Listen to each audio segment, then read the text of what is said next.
Praise the Lord. Praise the Lord. ప్రభువైన యేసుక్రీస్తు ప్రశస్త నామములో మీ అందరికీ మా హోసన్న మినిస్ట్రీస్ తరపున హృదయపూర్వకమైన వందనాలు తెలియపరుస్తున్నాను.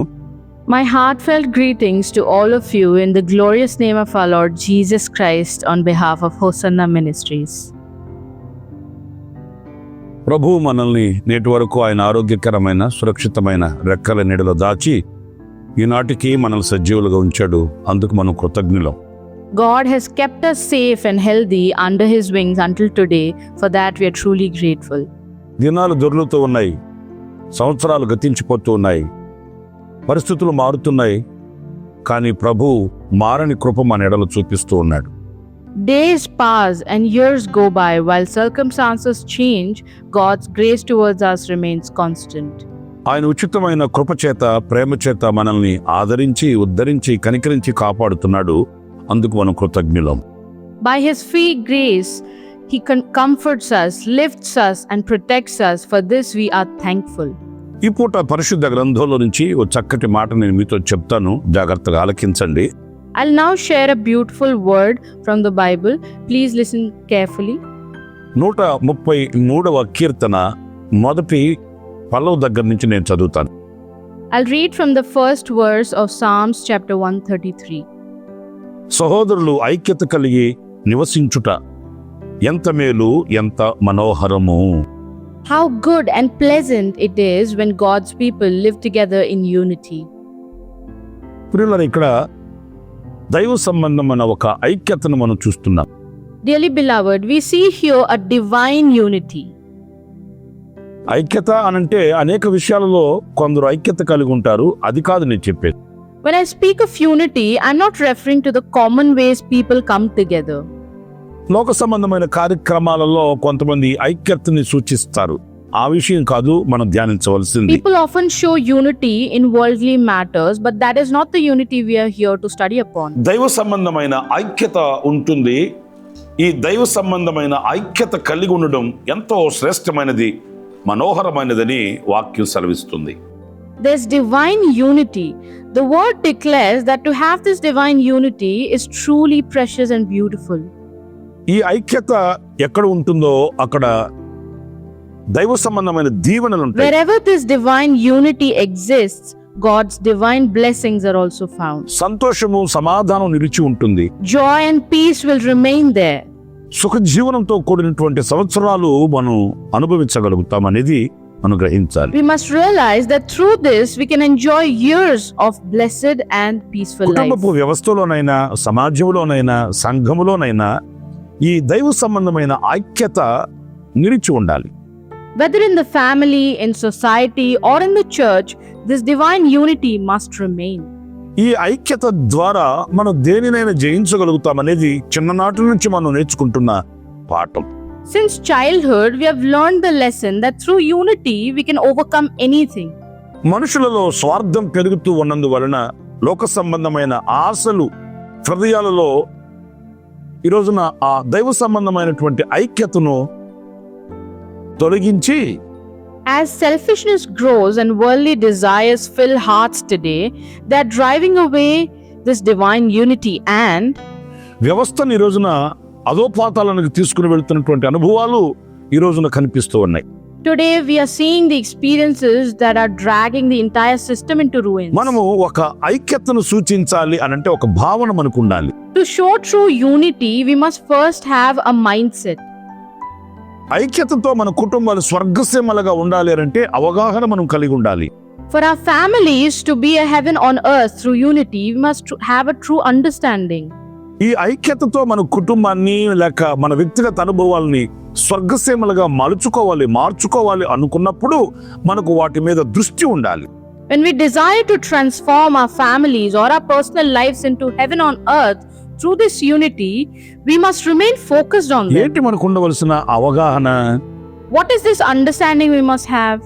పరిశుద్ధ గ్రంథంలో యోహాను సువార్త 20వ అధ్యాయం 17వ వాక్యంలో చక్కటి మాట మనం చదువుతామండి. We read a beautiful verse in John chapter 20 verse 17 from the Bible. యేసు ఆమెతో, నేను ఇంకనూ తండ్రి యొద్దకు ఎక్కిపోలేదు గనుక నన్ను ముట్టుకొనవద్దు. అయితే నా సహోదరుల యొద్దకు వెళ్ళి నా తండ్రియు మీ తండ్రియు నా దేవుడును మీ దేవుడునైనా వాని యొద్దకు ఎక్కిపోవచ్చున్నానని వారితో చెప్పమనెను. Jesus said, "Do not hold on to me, for I have not yet ascended to the Father. Go instead to my brothers and tell them, I am ascending to my Father and your Father, to my God and your God." ఈ వాక్యంలో మనం నేర్చుకోవలసింది ఏంటి? What's the lesson we must learn from this? అందరికీ తండ్రి ఒక్కడే. There is one Father for all. తండ్రి ఒక్కడే అన్నప్పుడు ఆ తండ్రికి కలిగిన సంతతి మనము అనేది మనం గుర్తించాలండి. When there is one Father, we must recognize that we are his children. ఒక తండ్రికి జన్మించిన బిడ్డలు ఎలాంటి వారసత్వాన్ని కలిగి ఒక కుటుంబంలో ఎలా కలిసిమెలిసి ఉంటారో అలాంటి భావనను మనం కలిగి ఉండాలి. We must have the same mindset as children born to one Father who share a common inheritance, live in harmony. మనందరికీ ఒకే తండ్రి అనే భావన లేనప్పుడే విభేదాలన్నీ కూడా కనిపిస్తాయండి. Differences only appear when we do not share the same mindset. మనసులలో ఈ స్వార్థం అనేది పెరుగుతుంది. Selfishness is growing immensely in people. ఒక కుటుంబంలో ఒక తండ్రికి పుట్టిన ఇద్దరు పిల్లలుంటే, If there's two children to a father in a family, వారిద్దరు కలిసిమెలిసి తిరుగుతారు. the two of them move about in harmony. వారిద్దరు కలిసి ఆనందిస్తారు. The two of them rejoice together. తండ్రికి ఉన్న స్వాస్థ్యాన్ని ఇద్దరు కలిసి పంచుకుంటారు. They both share their father's inheritance together.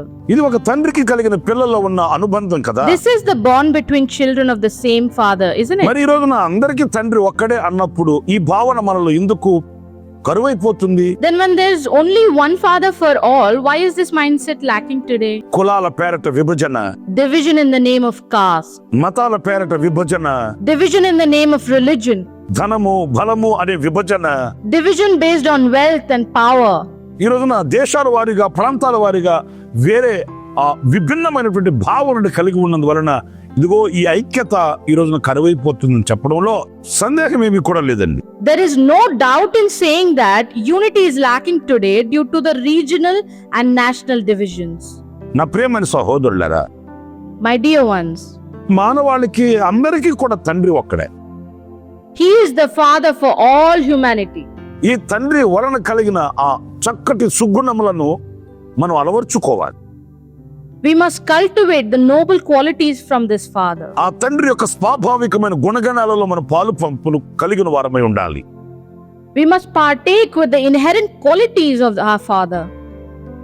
తండ్రిలో ఎలాంటి భేదము లేక చంచలమైన స్వభావము ఇలాంటివి ఏవి కూడా తండ్రిలో లేవండి. There is no partiality or fickleness in the Father. ఆయన అందరినీ ప్రేమించువాడు అని పరిశుద్ధ గ్రంథం సెలవిస్తుంది. The Bible declares that He loves everyone. దేవుడు లోకమును ఎంతో ప్రేమించను అని వాక్యం సెలవిస్తుంది. The word declares that God loved the world immensely.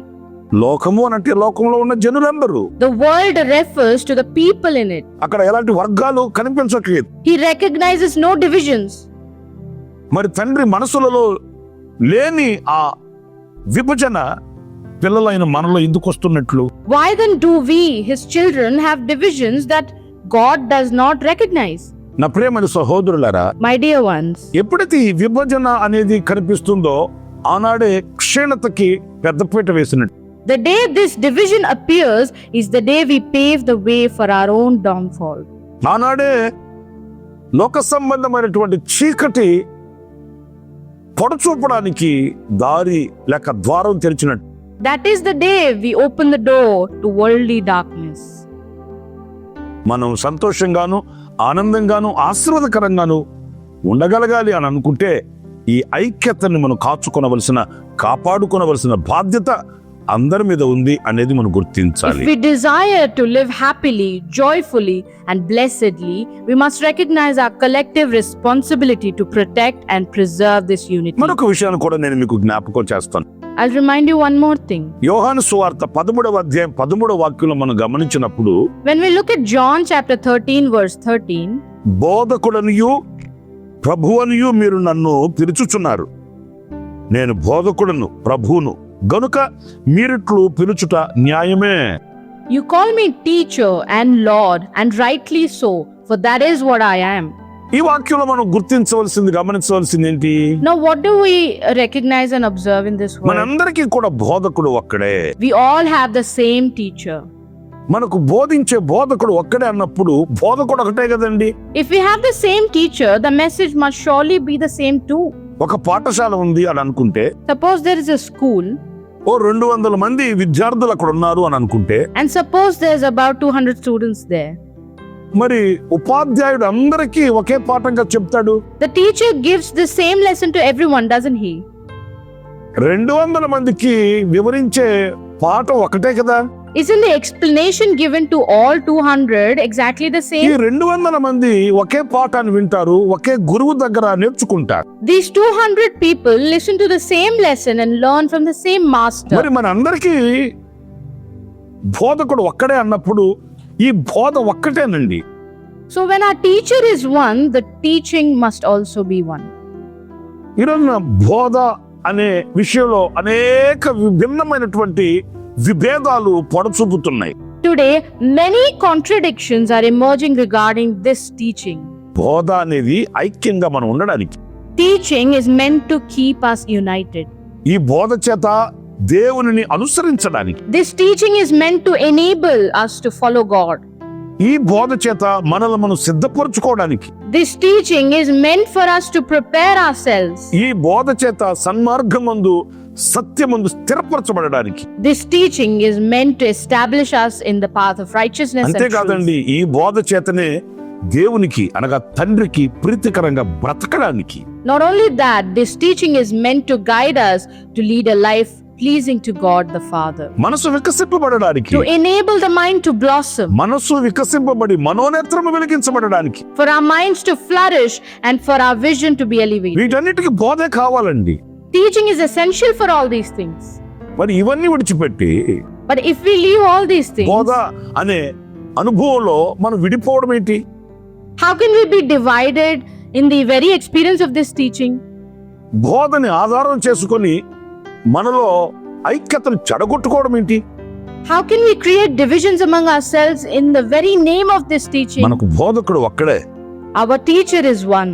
ఆ బోధ చేత దీవెనకు ఆశీర్వాదానికి మనం పాత్రులం కావాలి. Through that teaching, we must become worthy of grace and blessing. అందుకే పరిశుద్ధ గ్రంథంలో వ్రాయబడి ఉన్నది, Which is why it is written in the Bible, నీ ఆజ్ఞలను నేను అనుసరించి నడుచుచున్నాను. I have devoted myself to your commandments. అంటే ఆయన బోధ, ఆయన ఆజ్ఞ, ఆయన మాట మనకు ఒక బాటగా వేసుకోవాలి. Meaning, we must take his teaching, his commandments, his word as path we walk upon. ఆ బాటలో, మార్గంలో, ఆ త్రోవలో మనందరం కలిసి వెళ్ళాలి. We must all walk together on that path, that way and that road. అది మనకు ఆనందాన్ని, ఆశీర్వాదాన్ని కలుగు చేస్తుంది. That will bring us joy and blessings. దేవుని మూలముగా కలిగినవి ఏవి కూడా మనల్ని వేరు చేసేవి కావండి. Nothing that comes from God will ever divide us. బోధకుడైన దేవుని మూలాన వచ్చిన ఏ మాట కూడా మనల్ని విడదీసేది కాదండి. Not a single word coming from God, our teacher, is intended to divide us. ఎవరో దైవజనుడు చెప్తుంటే నేను విన్నాను ఒక చిన్న విషయాన్ని. I heard a pastor making a small observation. కత్తెర ఉంది కదండి, కత్తెర. Consider a pair of ఈ scissors. కత్తెర అన్నింటిని విడదీసుకుంటూ వెళుతుందంట. Caesar's nature is to divide everything. అన్నింటిని కత్తిరించుకుంటూ వెళ్ళిపోతుందంట కత్తెర. It cuts everything along its path. కానీ చిన్నది సూది. But on the contrary, a small కానీ needle, అన్నింటిని కలుపుకుంటూ వెళుతుంది, అన్నింటిని ఐక్యతతో ముందుకు తీసుకుని వెళుతుంది. it joins everything together, bringing unity. మన మనసులో ఉన్న భావనలు కూడా ఎలా ఉండాలి? So what should the attitude of our hearts be like? ఇదిగో నేను చెప్తున్నాను కదండి వాక్యం. See, I'm sharing the word with మనకు you. ఒక్కడే తండ్రి, Our Father is one. మనకు ఒక్కడే బోధకుడు, Our teacher is one. మనకు ఒక్కడే ఈ బోధనిచ్చిన దేవుడు అనే భావన మనం కలిగి ఉన్నప్పుడు, When we maintain the mindset that the God who gave us this teaching is one, అందులో ఉన్న ఆశీర్వాదాన్ని మనం పొందుకోగలుగుతామండి. then we'll be able to reap the blessings మీకు in it. మరొక మాట కూడా నేను మీకు జ్ఞాపకం చేస్తాను. I'll remind you one other thing. యోహాను సువార్త 10వ అధ్యాయం 16వ వాక్యంలో, In John chapter 10 verse 16, ఈ దొడ్డివి కాని వేరే గొర్రెలను నాకు కలవు, వాటిని కూడా నేను తోడుకొని రావలెను, అవి నా స్వరము వినును, అప్పుడు మంద ఒక్కటియు గొర్రెలు కాపరి ఒక్కడును అగును. I have other sheep that are not of this sheep pen. I must bring them also. They too will listen to my voice, and there shall be one flock and one shepherd. ఈ వాక్యంలో మనం గమనించవలసింది, The thing we must notice here is మన కాపరి కూడా ఒక్కడేనండి. our shepherd is also one. మనల్ని కాపాడుతున్నటువంటి కాపరి ఒక్కడే. The shepherd protecting us is also one. ఒకరికి కొందరికి ఒక కాపరి, ఒకరికి మరొకరికి వేరే కాపరులు లేరండి. We do not have separate shepherds for different people. ఈ లోకానికి ఒక్కడే కాపరి. There is one shepherd for the whole ఈ world. లోకాన్ని రక్షించిన వాడు ఒక్కడే. The one who saved this world is same. ఈ లోకం కొరకు ప్రాణం పెట్టిన వాడు ఒక్కడే. The one who laid down his life is the same. సర్వలోక పాప పరిహారార్థమై దిగివచ్చిన వాడు ఒక్కడే. The one who descended to this earth to offer himself for the sins of all humanity is సర్వలోక one. కళ్యాణార్థమై దిగివచ్చి ప్రాణం పెట్టిన దేవుడు ఒక్కడే. The God who descended to give his life for the welfare of the whole world is one. ఆయన రక్తంలో రక్షణ ఉంది. There is salvation in his blood. ఆయన గాయాలలో స్వస్థత ఉంది. There is healing in his wounds. ఆయన రెక్కల నీడలో మనకు ఆశ్రయం ఉంది. We have shelter under his wings. మరి అందరిని కాచి కాపాడే కాపరి ఒక్కడే అన్నప్పుడు When the shepherd who guards and protects everyone is one, ఈ ఐక్యత ఎందుకు తొలగిపోతుంది? why is this unity disappearing? మనమంతా ఒక కాపరి దగ్గర ఉన్నవారం కదా. We are all under the same shepherd, aren't we? ఆ కాపరి అయిన దేవుడి రెక్కల నీడలో బ్రతుకుతున్న వారం కదా. Aren't we the ones living under the shelter of the wings of the God, one shepherd? ఆయన రక్తం చేతనే కదా మనం కడగబడింది. Haven't we all been cleansed by his blood alone? ఆయన గాయాలలో స్వస్థత కదా మనం Aren't పొందుకుంటున్నది. we not receiving the healing that comes from his ఒక wounds? కాపరి క్రింద ఉంటూ Staying under one shepherd, మనం వేరువేరుగా బ్రతకడం అనేది క్షేమకరమైనది కాదు కదా. it is not safe for us to be divided, is it? కాపరి ఒక్కడే అన్నప్పుడు When the shepherd is one, మంద ఒకటిగా ఉంటుంది. the flock must remain as మంద one. ఒకటిగా ఉన్నప్పుడు When the flock is one, ఆ మంద పోషించబడే స్థలం కూడా ఒకటిగానే ఉంటుంది. the place where the flock is nourished will also be one. గొర్రెల కాపరులు చూడండి, Consider the shepherds of the flock. వందల కొలది గొర్రెలున్నా Even if there's hundreds of sheep, ఆ వందల కొలది గొర్రెల్ని ఒకే చోటకి తీసుకుని వెళ్తాడు. he takes those hundreds of sheep to one single place. ఒకే చోట మేత పెడతాడు. He feeds them in one place. ఒకే చోట నీళ్ళ దగ్గరికి తీసుకుని వెళ్తాడు. He leads them to the water in one place. కాపరిలో ఎలాంటి భేదాలు ఉండవండి. The shepherd shows no partiality. ఈ గొర్రెలుగా ఉంటున్నటువంటి వ్యక్తులు కూడా ఎలాగ ఉండాలంటే అంత ఐక్యక, అంత సమాధానంగా సమైక్యతను కాచుకోవాలి. As sheep, people should remain in such unity, peace, and harmony. ఆనాడు కలిగే రమ్యమైన ఆశీర్వాదం వేరుగా The ఉంటుంది. delightful blessing received then is on a different kind. కొన్ని కుటుంబాలకి వెళ్ళినప్పుడు చూస్తుంటాము, We see this when we visit some families. పరలోకం అంటే ఎక్కడికో వెళ్ళి చూడాల్సిన అవసరం లేదండి. You don't need to go places to witness heaven. ఆ కుటుంబంలోకి వెళితే ఆ కుటుంబంలో ఉన్న అనుబంధం, అనురాగం పరలోకాన్ని చూపిస్తుంది మనకు. When we visit that family, their bonds and affection reflect heaven. ఆ కుటుంబంలో ఉన్నటువంటి ఒకరిని ఒకరు గౌరవించుకొని, హెచ్చించుకొని, పలకరించుకునే విధానం అది ఆత్మ సంబంధమైనది కనుక ఎంతో ఆనందాన్ని కలుగు చేస్తుందండి. The way they respect, uplift, and greet one another in that family is spiritual, and so it brings immense joy. మరి ఈ రోజున మన కుటుంబాలు ఎలా ఉంటున్నాయి? So how are our families today? మనం సమాజంలో ఏం చూడగలుగుతున్నాం? What are we witnessing in this society? సమాజాన్ని మనం నిందించేదానికంటే కూడా Rather than blaming the society, సమాజంలో మనం ఎలాగున్నామో అనేది విమర్శించుకోవాలి. we must analyze our own conduct within the society. మనకు అలాంటి భావన కలిగితే When we develop such a mindset, సమాజాన్ని మనం అలాంటి ఉన్నత స్థితిలో మనం చూడగలుగుతామండి. we'll be able to witness true peace in the society. మొదట మనలో మార్పు కావాలి. First, a change is needed within us. మొదట మనలో మార్పు రావాలి. A change must come within us. ఆనాడు మన ద్వారా సమాజంలో ఒక ఆశీర్వాదాన్ని మనం చూడగలుగుతామనే విషయాన్ని మనం గుర్తించాలి. We must realize that through us we'll be able to witness a blessing in the society. ఆఖరిగా మరొక మాట కూడా నేను మీతో చెప్తానండి. Finally, I'll tell you one more thing. పరిశుద్ధులైన పౌలు కొరింథీ సంఘానికి రాసిన మొదటి పత్రిక The first letter written by Saint Paul to the Corinthians, 12వ అధ్యాయం 20వ వాక్యం చదువుతున్నానండి. I'm reading the chapter 12 verse 20. అవయవములు అనేకములైనను శరీరం ఒక్కటే. As it is, there are many parts but one body. ప్రియులారా, చూడండి వాక్య భాగంలో మనం గుర్తించవలసింది, What we must observe in this verse is అవయవాలు అనేకములై ఉన్నప్పటికీ Though there are many body parts, శరీరం ఒక్కటే. the body is one. అవయవాలు అనేకములు అన్నప్పుడు When there's many parts, ఈ అవయవాల యొక్క కర్తవ్యం పని కూడా వేరుగా ఉంటుందండి.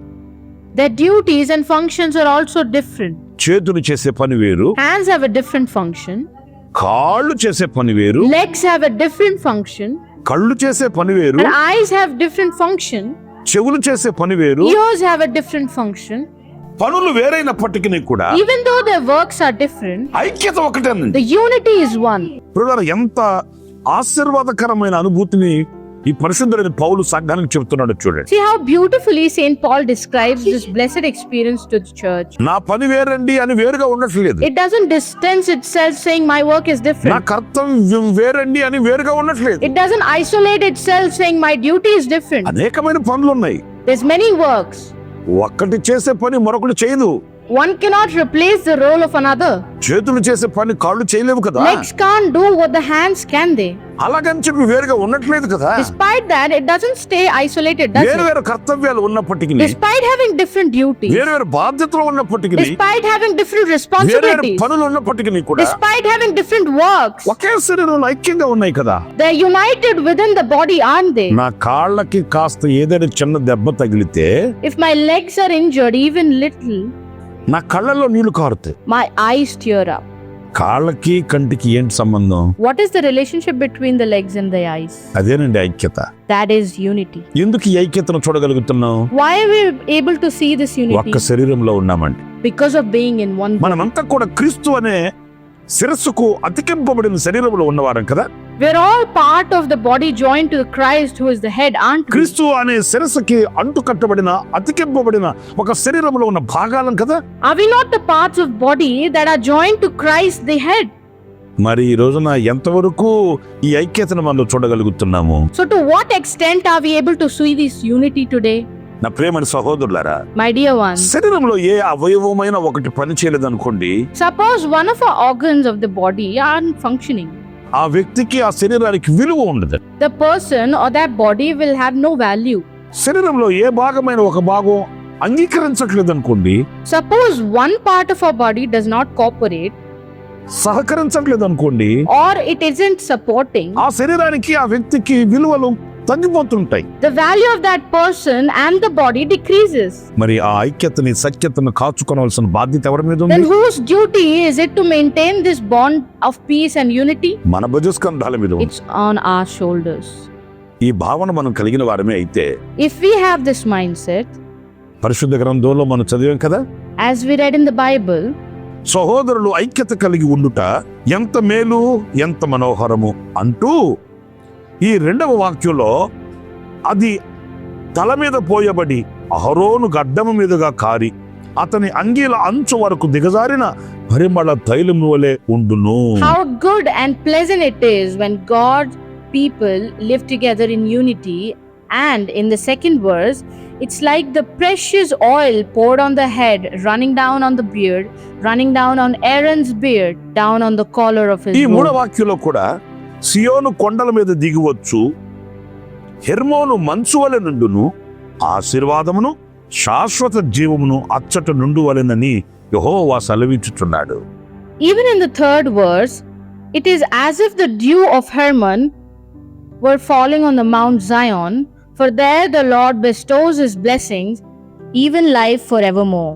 ప్రియ సహోదరులారా, My dear ones, ఇంత గొప్ప దీవెన, such a great blessing, ఇంత గొప్ప ఆశీర్వాదం, such great favor, ఇదిగో ఈ శాశ్వత జీవమును గూర్చినటువంటి క్షేమకరమైన స్థితి this prosperous state concerning eternal life. ఈ ఐక్యతలో ఇమిడి ఉంది అనేది మనం నేర్చుకోవాలి. We must learn that this is embedded within this unity. నిర్ణయించుకుందాము. Let us decide. అందరం కూడా ఒక తీర్మానం చేసుకుందాము. Let us all make a resolution together. ఇకనైనా అలాగ జీవించడానికి ప్రభు పాదాల దగ్గరకు వద్దాం. Let us come to the Lord's feet to live that way from now on. తలలు వంచండి, ప్రార్థన చేసుకుందాం. Bow down and let's pray. జీవాధిపతి అయిన ప్రభువా, మీకు వందనాలు చెల్లిస్తున్నాను. Ruler of life, praise to you. సహోదరుల ఐక్యత కలిగి నివసించడం ఎంత మేలు ఎంత మనోహరమని మీ లేఖనాలు మేము చదివాం నాయనా.